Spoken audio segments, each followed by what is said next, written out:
Hi, so we're here to talk about muscular strength. So muscular strength is defined as the maximal force that can be generated by a muscle or muscle group in one maximal effort.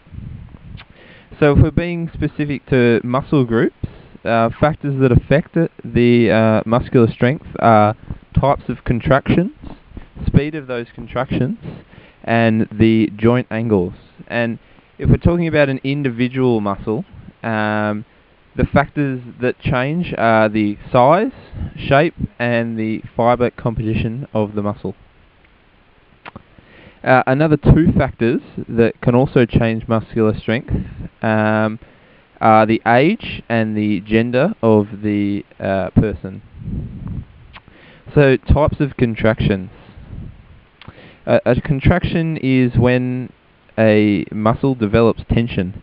Now, tension is defined as a force developed in the muscle when it contracts, and it can be measured by the external load relative to the amount of force generated by the fibres.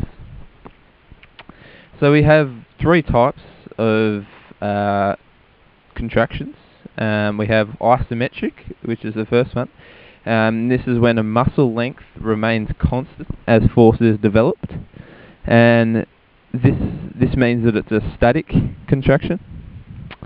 So the muscle does not change much due to the external resistance being far greater than the internal force that the muscle can generate. These types of contractions are mainly used to keep limbs and joints fixed or stabilised. An example of this would be you're doing a bridge, so you're trying to keep your core and your legs from touching the ground, so you're trying to keep them tense. The second type is isotonic contractions. This is the most common type, and it's when the muscle either lengthens or shortens. So these contractions are called dynamic contractions because they produce a movement in the skeleton. The shortening of a muscle, is called a concentric contraction, and a common example of this would be the lifting up of a bicep curl.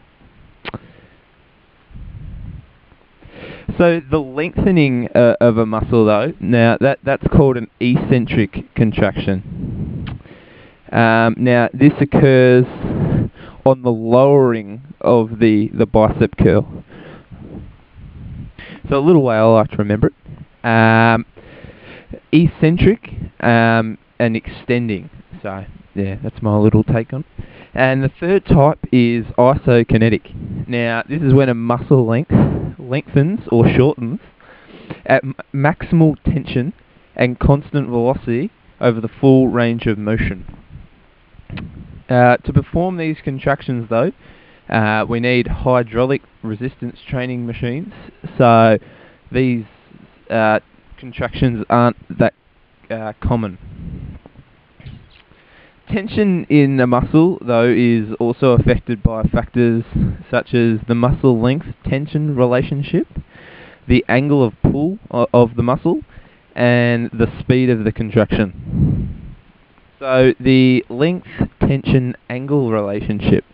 Now, force is developed in a muscle dependent on the length of the fibre relative to its optimal length. So the optimal length of a fibre is the sarcomere length. Now, a sarcomere is defined as the smallest contractile unit of the skeletal muscles that allow maximal overlap of myosin and actin. So, maximal tension in a muscle is when the sarcomere is of optimal length. So, this is between 2 and 2.2 micrometers. And the cross bridges of myosin connect with actin. So just got a little diagram here. So as we can see, these are our actin here, and this is our myosin along here, and these are the cross bridges. So we want that actin to cross over as many of those cross bridges as possible. So angles.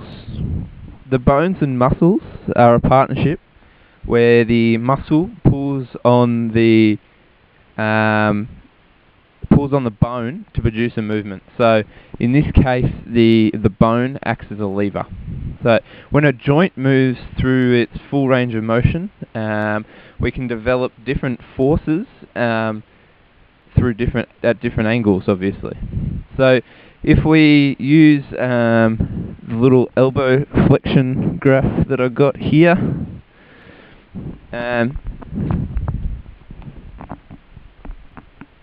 so this one here, I can't really see it too well, but it shows that during between 80 and 140 degrees, this is when we're able to produce our greatest force. So you're never going to see a big tough guy like me trying to show off his guns at his arm at 180 degrees, because he's just not going to get the same sort of size out of that muscle. So the speed of the contraction. Now, this relationship between force and speed is pretty simple. The lighter the load, the faster the contraction. So this 10 kilo dumbbell, it's going to be it's pretty heavy. So the speed of the contraction is a lot slower than if I'm just doing that with my phone. All right. So the size and arrangement of type. So force is related to the size of the cross-sectional area of the muscle. So the greater the area, the larger the force we can produce. We can categorize muscles into different groups. So we have the unipinnate muscles. So an example of that is a calf. And unipinnate muscles, if I can just get this up here.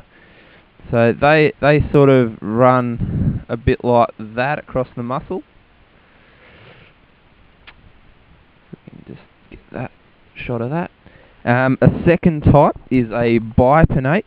Now this looks a bit like this, and an example of that would be a hamstring, and another would be the multipinnate muscle.